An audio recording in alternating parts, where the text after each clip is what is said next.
Frères et sœurs, madame, messieurs, mes chers amis internautes, bonjour et bienvenue à l'église protestante évangélique Philadelphie. Ici votre bien-aimé, pasteur Célestin Zouga. J'ai toujours la joie de partager la parole de Dieu avec vous, mes chers amis internautes. Nous terminons aujourd'hui notre série de messages sur un seul espoir, Jésus. Et le titre de notre message est affiché à l'écran, mes chers amis internautes. Jésus revient bientôt. Êtes-vous prêts pour son retour, mes chers amis internautes? Mon frère, ma soeur, Jésus revient bientôt. C'est notre espérance finale. Il n'y aura plus de souffrance, ni de larmes. Les vies brisées seront restaurées dans son royaume, mes chers amis internautes. Pour cela, nous devons être prêts pour ce grand événement, mes chers amis internautes. Notre texte de base est dans Actes chapitre 1, versets 1 à 12, que je vous invite à lire chez vous, mes chers amis internautes. Je lis à partir du verset 8 où Jésus dit à ses disciples, depuis la montagne des Oliviers, il est écrit, mes chers amis internautes, mais vous recevrez une puissance, le Saint-Esprit survenant sur vous, et vous serez mes témoins à Jérusalem, dans toute la Judée, dans la Samarie et jusqu'aux extrémités de la terre. Après avoir dit cela, il fut enlevé pendant qu'ils le regardaient et une nuée le déroba à leurs yeux. Et comme ils avaient les regards fixés vers le ciel pendant qu'ils s'en allaient, voici, deux hommes vêtus de blanc leur apparurent et dirent, « Hommes galiléens, pourquoi vous arrêtez-vous à regarder au ciel? Ce Jésus qui a été enlevé au ciel du milieu de vous viendra de la même manière que vous l'avez vu alors au ciel. » Mes chers amis internautes, ce Jésus qui a été enlevé au ciel du milieu de vous viendra de la même manière que vous l'avez vu alors au ciel. Mes chers amis internautes, c'est notre verset du jour. Alors, ils retournèrent à Jérusalem de la montagne appelée des Oliviers, qui est près de Jérusalem à la distance d'un sabbat. Mes chers amis internautes, et en Apocalypse chapitre 3, verset 11, notre deuxième lecture, Jésus a dit à l'église Philadelphie, dont nous portons le nom, je viens bientôt, mes chers amis internautes. Frères et sœurs, mes chers amis internautes, je vous propose d'aborder deux points dans ce message, comme affiché à l'écran, mes chers amis. Le premier point sera, Jésus tient ses promesses, mes chers amis. Et le deuxième et dernier point sera, Jésus revient bientôt. Êtes-vous prêts pour son retour, mes chers amis internautes? Point numéro 1, Jésus tient ses promesses.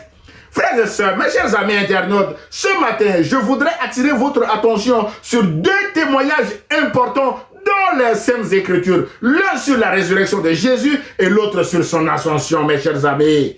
Frères et sœurs, le premier témoignage est raconté par notre narrateur Luc dans son évangile au chapitre 24, dans les versets 1 à 8, mes chers amis, que je vous invite à lire chez vous. Alors que les femmes qui étaient parties tôt le matin au tombeau pour embaumer le corps du Seigneur Jésus s'inquiétaient parce qu'elles ne trouvaient pas le corps du Seigneur, la Bible déclare en Luc chapitre 24, versets 4 à 8 que voici, deux hommes leur apparurent en habits resplendissants.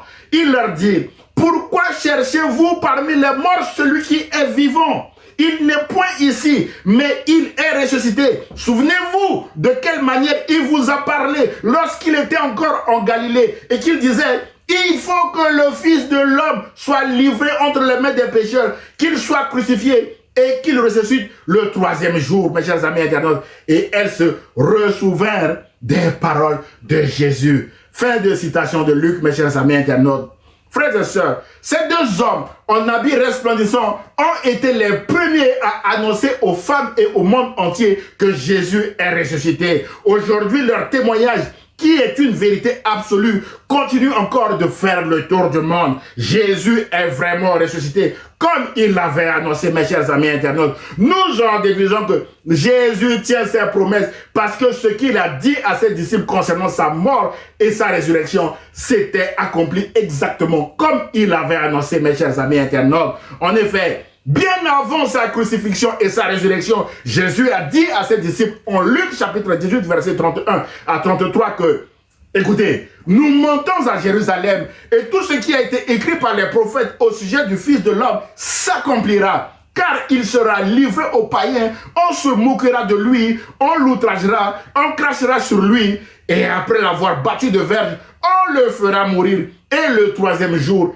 il ressuscitera. Dit Jésus, mes chers amis internautes, à ses disciples, les choses se sont passées exactement comme Jésus l'avait annoncé, mes chers amis internautes. Frères et sœurs, c'est exactement ce message que les deux hommes aux habits resplendissants ont rappelé aux femmes venues au tombeau le jour de la résurrection de Jésus, mes chers amis. Les femmes vont à leur tour informer les disciples de Jésus de la bonne nouvelle de sa résurrection. Malheureusement, tous les disciples, sans exception, n'ont pas cru aux propos de ces femmes. La Bible déclare en Luc chapitre 24, verset 11 que ils prirent leur discours pour des absurdités. Ils ne crurent pas ces femmes parce qu'ils n'ont pas encore vu eux-mêmes Jésus de leurs propres yeux, mes chers amis internautes. Mais la bonne nouvelle est que dans la même soirée, alors qu'ils étaient confinés par la peur à Jérusalem, Jésus va apparaître au milieu d'eux avec un message de paix. Que la paix soit avec vous, mes chers amis internautes, d'après Jean chapitre 20,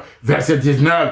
Quant à Thomas, le grand absent de ce soir-là, avec sa déclaration fracassante que si je ne vois pas dans ses mains la marque des clous, si je n'y mets pas mon doigt et si je ne mets pas ma main dans son côté, je ne croirai point. Mes chers amis internautes, déclare Thomas. Mes chers amis, alors 8 jours après, Jésus l'enseignera que heureux ceux qui n'ont pas vu et qui ont cru. Mes chers amis internautes, d'après Jean chapitre 20, verset 29.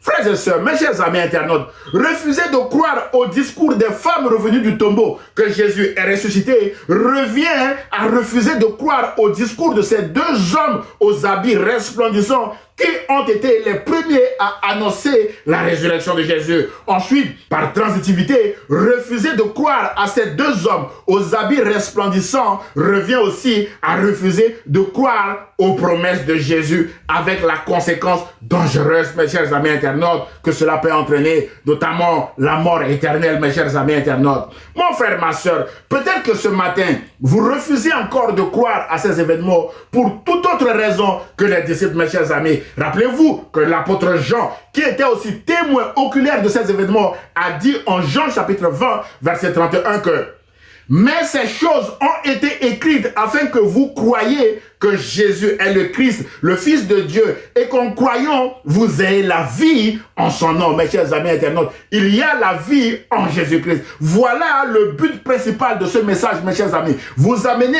à accepter Jésus-Christ comme votre Seigneur et votre Sauveur. C'est alors que vous aurez la vie éternelle, car Jésus revient bientôt, mes chers amis internautes. La Bible déclare en Romains chapitre 10, verset 9 que si tu confesses de ta bouche le Seigneur Jésus, et si tu crois dans ton cœur que Dieu l'a ressuscité des morts, tu seras sauvé. Mes chers amis internautes, voilà les deux conditions à remplir pour avoir la vie éternelle en Jésus-Christ. C'est pourquoi, si vous n'avez pas encore accepté Jésus-Christ comme votre Seigneur et votre Sauveur, je vous invite à le faire maintenant en répétant après moi cette courte prière, mes chers amis internautes. Dites ceci. Seigneur Jésus, je reconnais que je suis un pécheur. Je crois que ton sang qui a coulé à la croix me purifie maintenant de tous mes péchés. Je confesse de ma bouche que tu es mon Seigneur et mon Sauveur. Je crois dans mon cœur que Dieu t'a ressuscité des morts. Je déclare que je suis sauvé au nom de Jésus-Christ. Et je rends grâce à Dieu au nom du Seigneur Jésus qui m'a sauvé. Amen. Et toute l'église protestante évangélique Philadelphie répond aussi Amen à votre prière, mon frère, ma soeur.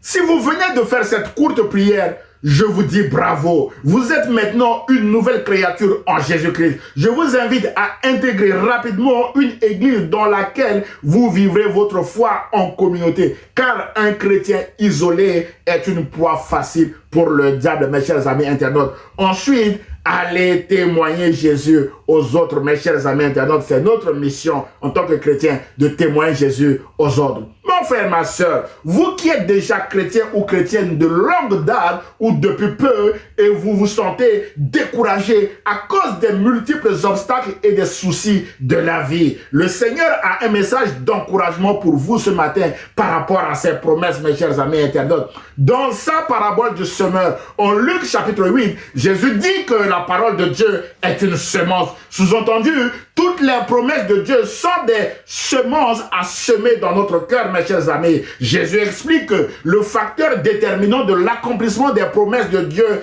est l'état du cœur de celui qui reçoit la parole ou les promesses de Dieu, mes chers amis. Pour illustrer ses propos, Jésus donne 4 catégories de cœur dans cette parabole, mes chers amis internautes.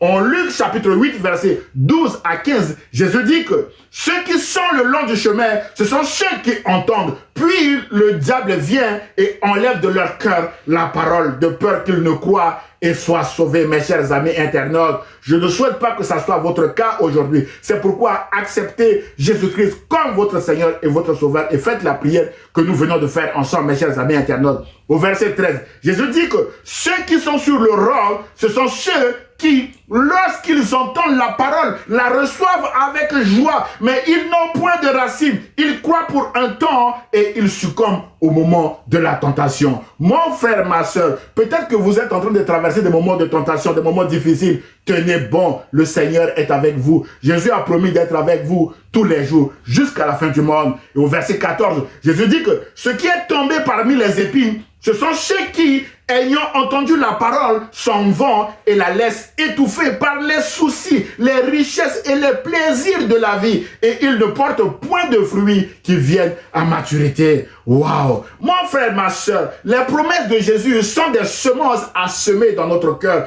De ce fait, nous ne pouvons pas porter du fruit si notre cœur est classé parmi les 3 catégories de personnes précédentes, mes chers amis internautes. Pour nous encourager dans cette parabole, Jésus donne la 4e et dernière catégorie de personnes en disant: ce qui est tombé dans la bonne terre, ce sont ceux qui, ayant entendu la parole avec un cœur honnête et bon, la retiennent. Il faut retenir la parole et porte du fruit avec persévérance. On souligne avec persévérance. Voilà la catégorie de personnes à laquelle Jésus veut que nous appartenons, mes chers amis internautes. Et Jésus termine cette parabole en s'exclamant que celui qui a des oreilles pour entendre, entende, mes chers amis internautes.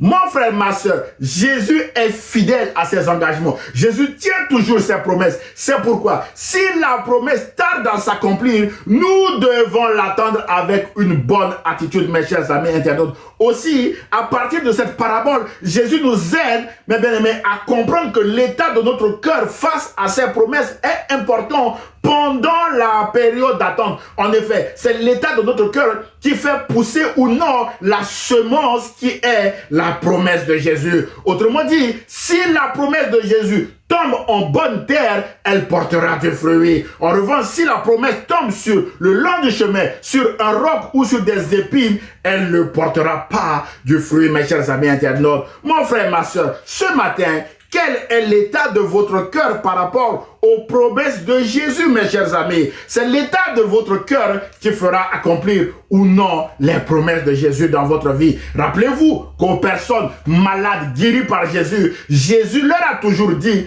ta foi t'a sauvé, mes chers amis internautes. Autrement dit, leur foi est déterminante dans le processus de leur guérison, mes chers amis. Et sur la foi, Jésus était aussi clair avec son amie Marthe en lui disant, en Jean chapitre 11, verset 40, que si tu crois, tu verras la gloire de Dieu. Sous-entendu, Marthe, si vous ne croyez pas, ça va bloquer et vous ne verrez pas la gloire de Dieu. Mon frère, ma soeur, il est vrai que l'accomplissement des promesses de Dieu passe parfois par des épreuves, des obstacles et des difficultés de tout genre, parce que l'œuvre de Dieu attire toujours l'ennemi, mes chers amis internautes. Mais la bonne nouvelle est que Jésus nous encourage à marcher avec lui par la foi, en gardant sa parole ou ses promesses dans nos cœurs, à y croire et à persévérer, mes chers amis internautes. C'est alors que nous porterons du fruit et nous témoignerons autour de nous que Jésus tient ses promesses, mes chers amis internautes. Frères et sœurs, parmi ces promesses, Jésus a dit qu'il revient bientôt. Aussi, mes chers amis internautes, c'est ce que nous allons voir maintenant dans la deuxième et dernière partie de ce message, mes chers amis internautes. Point numéro 2, Jésus revient bientôt. Et la question est, êtes-vous prêts pour son retour, mes chers amis internautes? Mon frère, ma soeur, après la résurrection de Jésus, les disciples avaient l'habitude de le voir apparaître et disparaître. Jésus est apparu à Marie de Magdala et a disparu. Jésus est apparu apparu aux disciples d'Emmaüs et a disparu. Jésus est apparu aux 11 réunis ensemble et a disparu. Jésus est apparu aux disciples au bord du lac de Tibériade lors de la seconde pêche miraculeuse de Pierre et a disparu, mes chers amis internautes. Mais voilà, au 40e jour après sa résurrection, un autre événement exceptionnel va cette fois-ci bouleverser les habitudes des disciples, mes chers amis internautes. Son élévation au ciel, suivie encore du témoignage de 2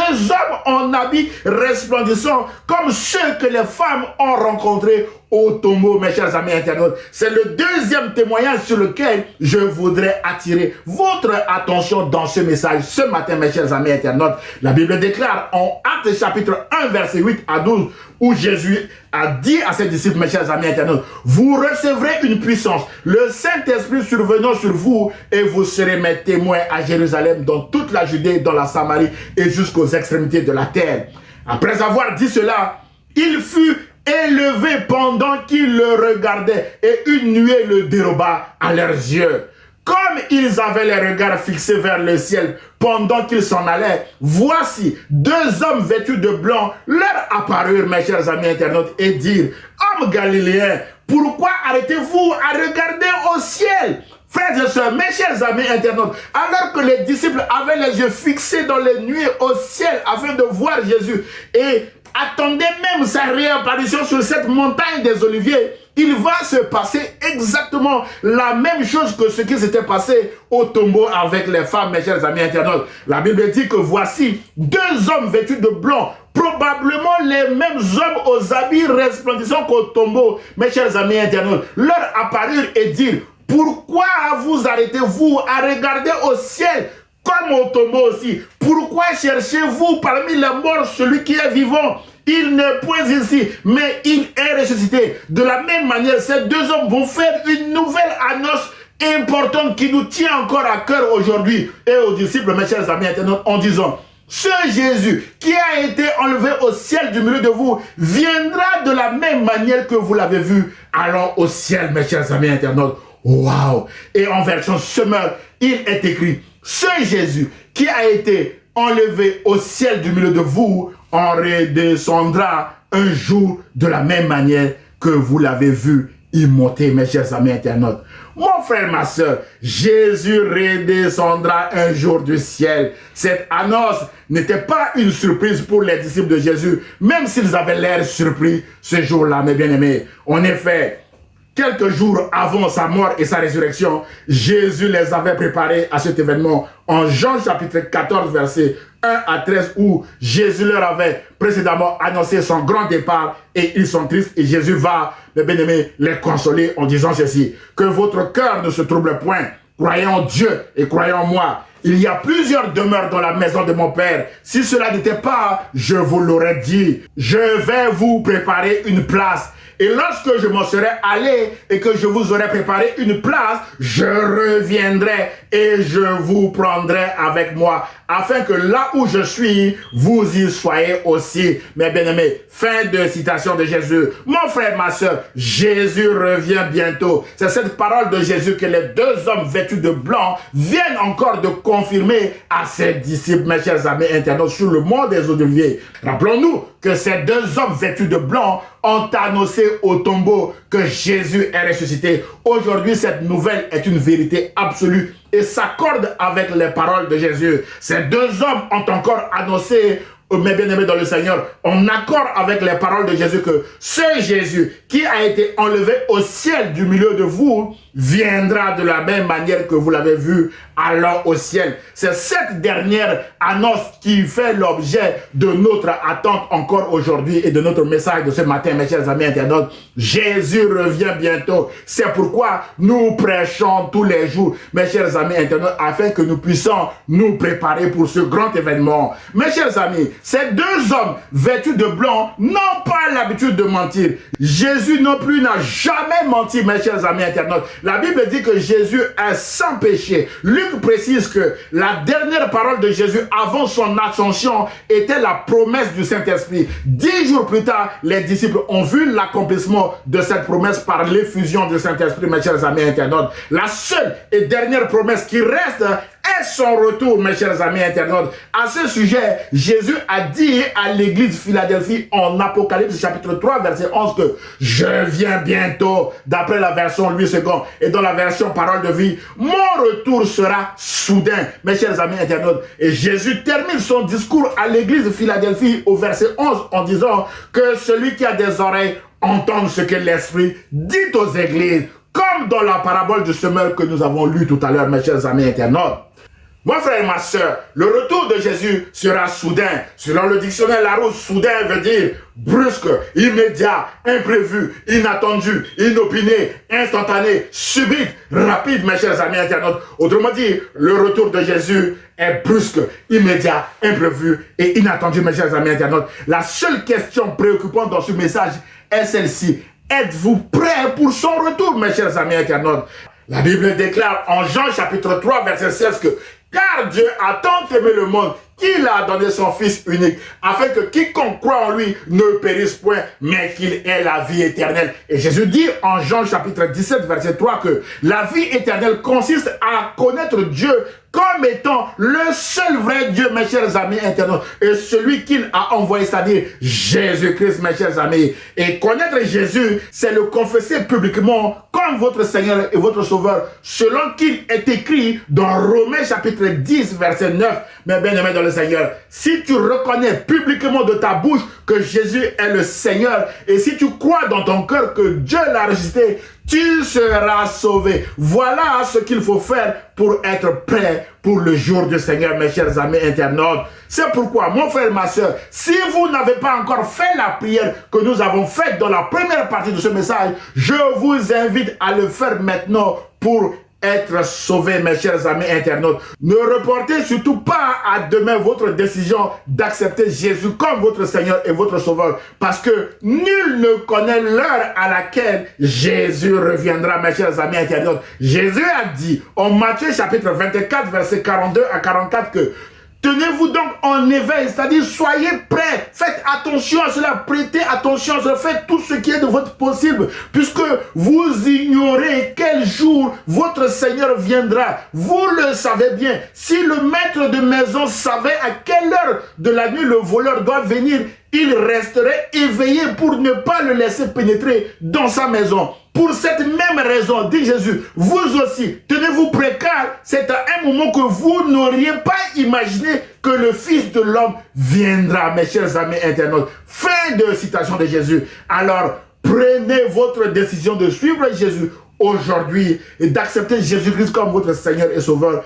Et vous ne serez pas surpris ce jour-là, mes bien-aimés dans le Seigneur. Ce sera le grand retour du Seigneur. Ensuite, allez témoigner également aux autres, comme je suis en train de vous témoigner que Jésus-Christ est Seigneur. Mes chers amis internautes, c'est notre mission. C'est la mission que Jésus-Christ nous a confiée. Allez partout dans le monde, annoncer la bonne nouvelle, mes bien-aimés dans le Seigneur. En conclusion de notre message de ce matin, mon frère, ma soeur, Jésus tient ses promesses, mes chers amis internautes. Jésus a dit qu'il ressuscitera le troisième jour. Il a effectivement ressuscité le troisième jour. Jésus a promis le Saint-Esprit à ses disciples. 10 jours après son ascension, ses disciples ont connu l'effusion du Saint-Esprit. Enfin, Jésus a dit qu'il reviendra nous chercher afin que là où il est, que nous y soyons aussi, mes chers amis internautes. D'après Jean chapitre 14, verset 3 et en Apocalypse chapitre 3, verset 11, Jésus a dit à l'église de Philadelphie, dont nous portons le nom, je viens bientôt. Aujourd'hui, mes chers amis internautes, nous attendons tous l'accomplissement de cette promesse de Jésus, mes chers amis internautes. Alors, vous allez me poser la question, pasteur, comment les choses vont se passer lors du retour du Seigneur? Frères et sœurs, mes chers amis internautes, Jésus a répondu à cette question en Matthieu chapitre 25, verset 31 à 41, en disant, mes chers amis internautes, verset 31, lorsque le Fils de l'homme viendra dans sa gloire avec tous les anges, il s'assiera sur le trône de sa gloire. Toutes les nations seront assemblées devant lui. Il séparera les uns d'avec les autres, comme le berger sépare les brebis d'avec les boucs. Et il mettra les brebis à sa droite et les boucs à sa gauche, c'est-à-dire les ennemis de la croix. Alors le roi dira à ceux qui seront à sa droite, venez, vous qui êtes bénis de mon Père, Prenez possession du royaume qui vous a été préparé dès la fondation du monde. Waouh! Voilà notre bonne nouvelle, mes chers amis internautes. Et au verset 41, la mauvaise nouvelle maintenant. Ensuite, il dira à ceux qui seront à sa gauche, notamment aux ennemis de la croix, retirez-vous de moi, maudits. Allez dans le feu éternel qui a été préparé pour le diable et pour ses anges, mes chers amis internautes. Mon frère, ma soeur, ce ne sera pas une surprise parce que nous moissonnerons ce que nous aurons semé ce jour-là, mes chers amis internautes. C'est pourquoi ce que vous semez actuellement vous donne aussi une idée de votre destination finale. Mes bien-aimés dans le Seigneur, à la droite de Jésus, si vous faites partie de ces brebis, et malheureusement à sa gauche, si vous faites partie des boucs pour les temps de feu éternel, mes chers amis internautes. Alors, faisons attention à ce que nous sommes en train de semer actuellement, mes chers amis internautes. Jésus a dit que celui qui a des oreilles pour entendre, entendre. Voilà le message qu'il a donné à l'église Philadelphie, mes chers amis internautes. Que je reviens bientôt et que celui qui a des oreilles pour entendre, entendre ce message que l'Esprit donne aux églises, mes chers amis internautes. J'ose espérer que ce message vous a fait du bien. Alors, aimez-le, commentez-le et partagez-le à vos proches, mes chers amis internautes. Nous voulons que beaucoup de personnes puissent être sauvées le jour du retour du Seigneur. Voilà pourquoi nous prêchons le retour du Seigneur aujourd'hui, mes chers amis internautes. Que Dieu vous bénisse. Prions le Seigneur. Seigneur Jésus, pardonne-nous, lave-nous par ton sang et aide-nous à faire constamment ta volonté afin d'être prêts pour ton retour imminent, Seigneur. Et je prie au nom de Jésus et l'Église protestante évangélique Philadelphie. Réponds. Amen. Frères et sœurs, mes chers amis internautes, si vous avez aimé le message, merci de le liker et de le partager à vos proches. Vous pouvez également m'envoyer un mail d'encouragement, vos sujets de prière, voire même des questions ou remarques à Église Philadelphie 78500@gmail.com. J'aurai le plaisir de vous répondre. À dimanche prochain à 10 h sur la page Facebook ou sur la chaîne YouTube de l'Église protestante évangélique Philadelphie. Et ce, si Dieu le veut. À très bientôt, mes chers amis internautes. Au revoir.